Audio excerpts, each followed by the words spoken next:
Hi there, it's Lori at Positive Thanks Living. Welcome back. Happy to have you here.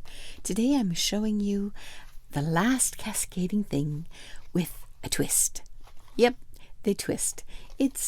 I've been using up scraps of things that I have now organized in a tray system, kind of like Kathleen Mower's system, but mine's on wheels. So yeah, I did a video showing how I made all of these, except that it wasn't a video. It didn't record. So now I'm just showing you the finished product, and I'll make one on screen so you understand. These all have buttons or faux buttons like that collaged one you see. And I've been collaging because I now have 3 areas to save my scraps in, and they're on wheels. As you can see, the top is the smallest, the middle is the middle size of scraps, and there's a box that I found fit perfectly on the top. And the bottom is the largest pieces of scrap. So I just keep it there beside me, and you can see the elastics. I need it a little taller, so I might come up with a different solution for that. But it's working wonderfully, and I wanted to thank Kathleen Mower about giving me this idea. In the box are the smallest bits of scraps. Yep, there it is. It's working really well because I can work at it from both desks. So this is one of the things that were in that scrap thing. And to make a cascading tag with a twist, the most simple option is just to use a brad. In all of these, you have one hole in the tag or in the strip of paper, and putting a brad through is the easiest way to make them swing, twist, cascade. The others, unfortunately, that didn't record me making them. I used the metal, it's from jewelry making.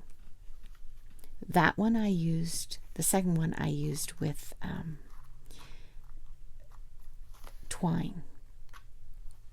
And that one, 2 buttons, one on either side, with the metal string, I guess. I don't know what to call it. Wire.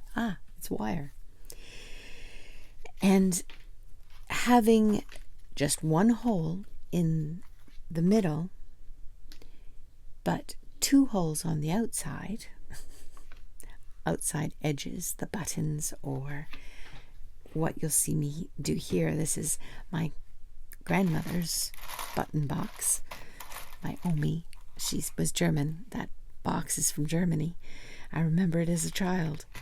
So I find 2 red buttons in there, and I'm going to show you how I did it. I'm sure you can imagine. This is a short video, but in case you need someone to do it alongside, I get a piece of twine, well, it's baker's twine, and put it through 2 of the holes in the button, which was more laborious than it should have been. I should have used a needle. It would have been a lot easier.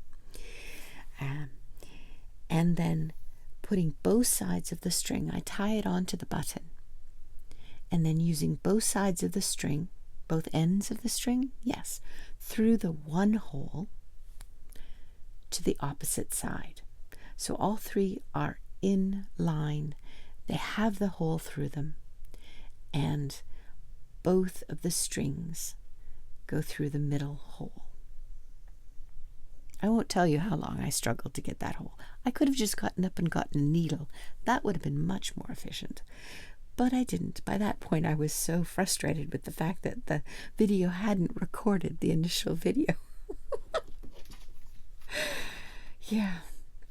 I've been spending time actually collaging, because that's the next challenge I'm giving myself, to get better at collaging. So I had made this whole sheet of collaging, and I cut it up on screen, and I made the tags and everything. And if you've ever made a video, and it hasn't recorded, you probably can commiserate with me. Yeah, the concept is the same as what I'm doing here. Both ends of the string or the wire go through all 3 holes. So whatever you're attaching, whether it's a make your own button that I did, you can see it on the right on the collaged paper. I just cut out circles from the extra collaged piece of cardboard to make basically my own buttons.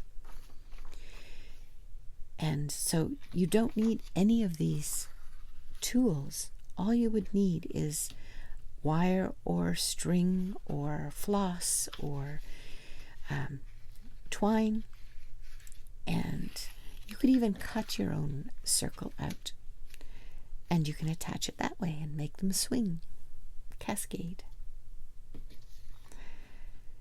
Yeah.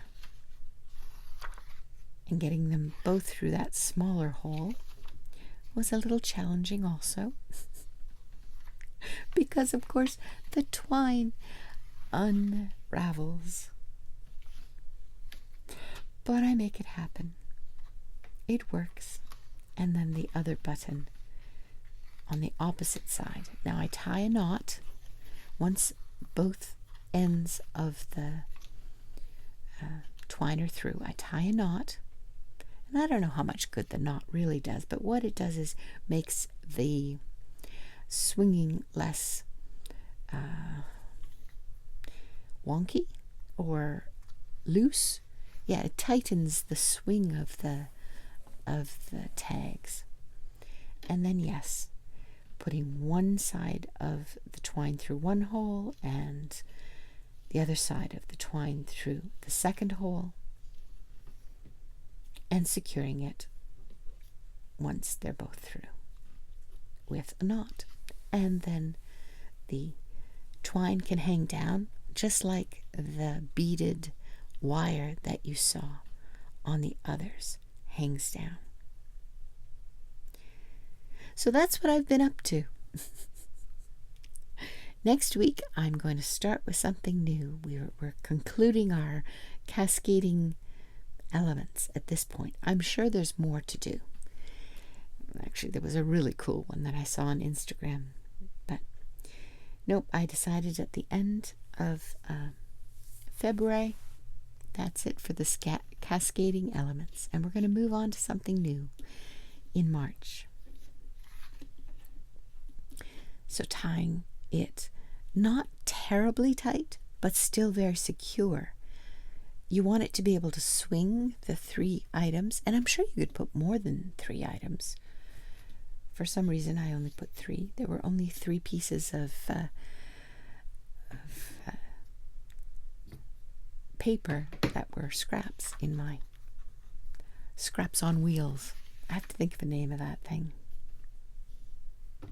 So I'm going to link below to Kathleen Mower's video where I got the idea, and these are the swinging tags with the cascading and beads.